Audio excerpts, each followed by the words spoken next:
आरोपीला मदत करण्यासाठी 2 कोटींची मागणी करून पहिल्या हप्त्यापोटी 46 लाखांची लाच घेताना एका पोलीस उपनिरीक्षकाला लाचलुचपत प्रतिबंधक विभागाने रंगेहात पकडले। पुढे लाचलुचपत प्रतिबंधक विभागाने मोठी कारवाई केली।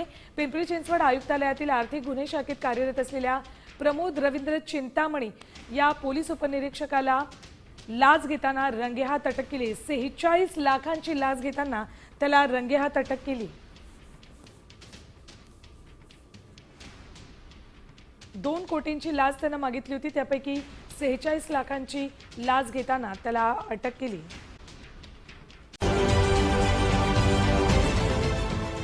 देश विदेशातील प्रत्येक घडामोडींचे लाईव्ह अपडेट मिळवण्यासाठी आता साम टीव्हीच्या सर्व सोशल मीडिया प्लॅटफॉर्मला लाईक, फॉलो आणि सबस्क्राईब करा। तसंच सर्व नोटिफिकेशनसाठी बेल आयकॉन प्रेस करायला विसरू नका।